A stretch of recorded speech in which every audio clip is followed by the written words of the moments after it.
This is Phil Tanner's version of The Sweet Primroses. As I walked out one midsummer's morning, for to view the fields and the flowers so gay, it was there on the banks of the sweet primroses that I beheld a most pleasant maid. It was there on the banks of the sweet primroses that I beheld a most pleasant maid. So the type of music that we're talking about, that we nowadays call jigs, reels, hornpipes, polkas, marches and so on, what some people call folk music, what some people call traditional music, it's not no such thing. It was the modern music of its age that has more or less survived depending on the tune, depending on the place and so on. The fact that the peninsula sticks out into the Severn Sea, close proximity to the west country of England, Devon and Cornwall, Somerset, bounded on both sides by Bristol to the east and Cork to the west. You sort of have a culture zone there. There's no such thing as a big body of traditional folk, Gower, anything. This is Phil Tanner's version of Bold Henry Martin. There lived in Scotland 3 brothers 3. In Scotland there lived brothers 3, and they did cast lots for to see which of them would go sailing all on the salt sea. It is quite interesting, Phil singing what he called the Gower wassail. He's famous for doing that.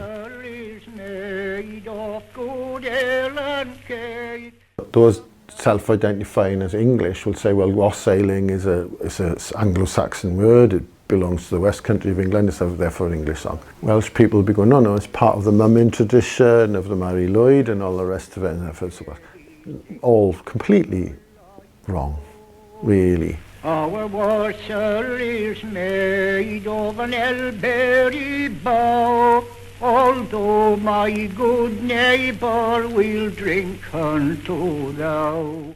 There were songs up and down the whole of Gower, by which I mean the Swansea Valley as well, with the word wassail in them, or gwashel as well. Yeah, an Anglo-Saxon word, but English people don't speak Anglo-Saxon, they speak English, you know.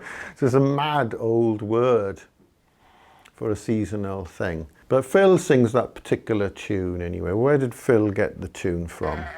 Well, he got it from Tom Lloyd, fiddler from Kilgetty in Pembrokeshire. Where did he learn fiddling from? He learned it from his father, also Tom Lloyd, who was a travelling fiddler who travelled around West Wales. And he was part of a circuit of other travelling fiddlers, some Irish, some English, some Welsh, who had their various repertories of tunes.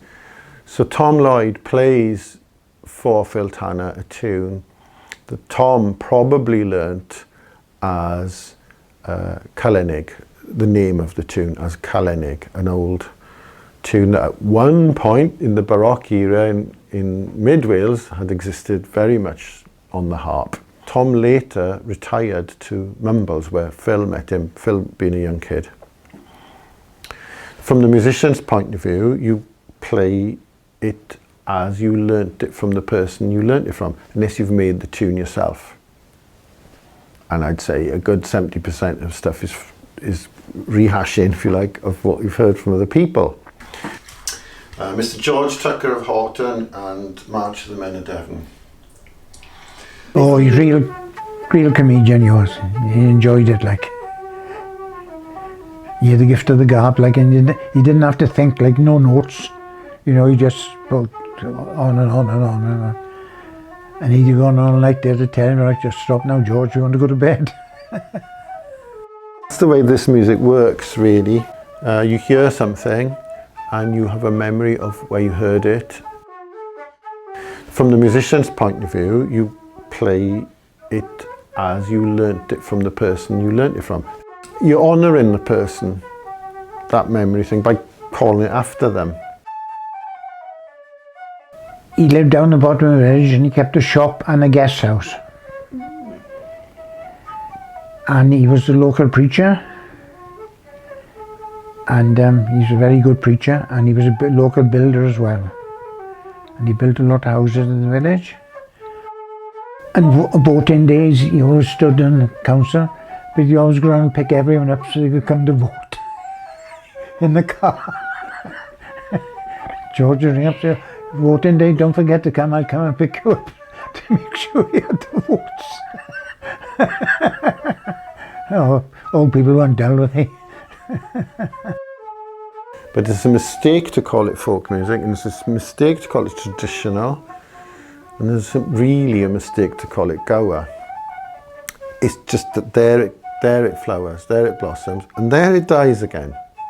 It enters the realm of memory again, and people who want to remember Phil Tanner. Why do they want to remember Phil Tanner? Because he represents Peninsular Gower.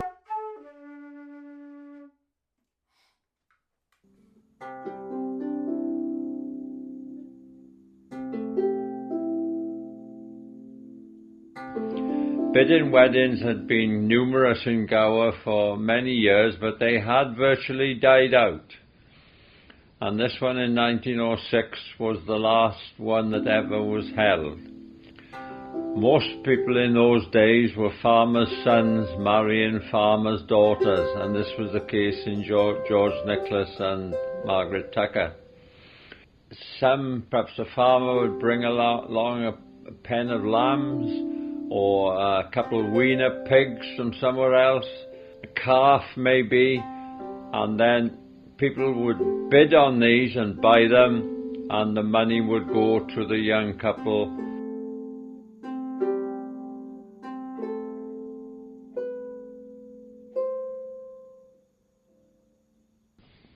There was often a fiddler, and I think there was a fiddler in this wedding, I'm told, Phil Tanner from Llangennith, with his fiddle or violin as they commonly known today. He was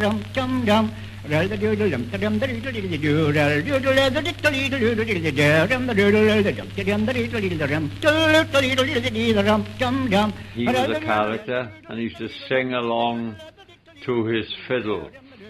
I have heard recordings of this, and it doesn't do much for me, I must say. But nevertheless, that was the custom in those days.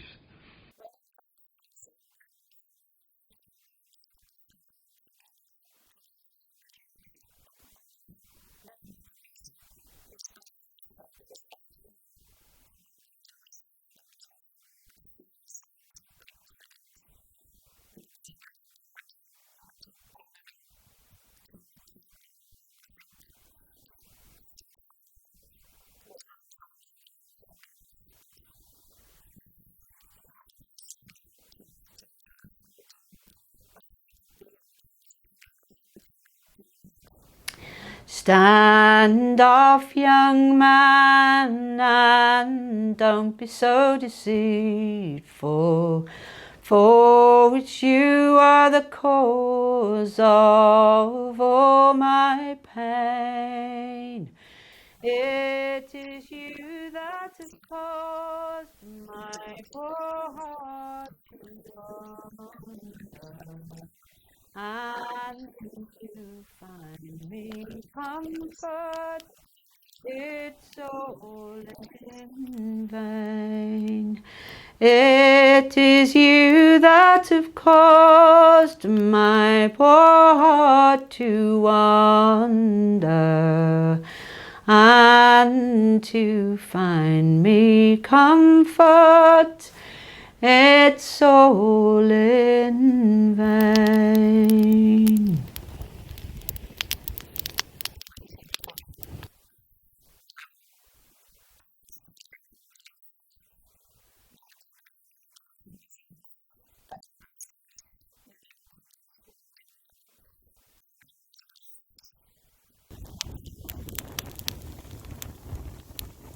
Your job as a musician is really to know what you need to know to play the tune.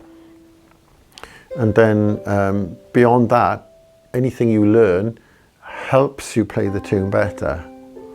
You don't need to know it, but then you come across a certain piece of information and then you can play the tune better.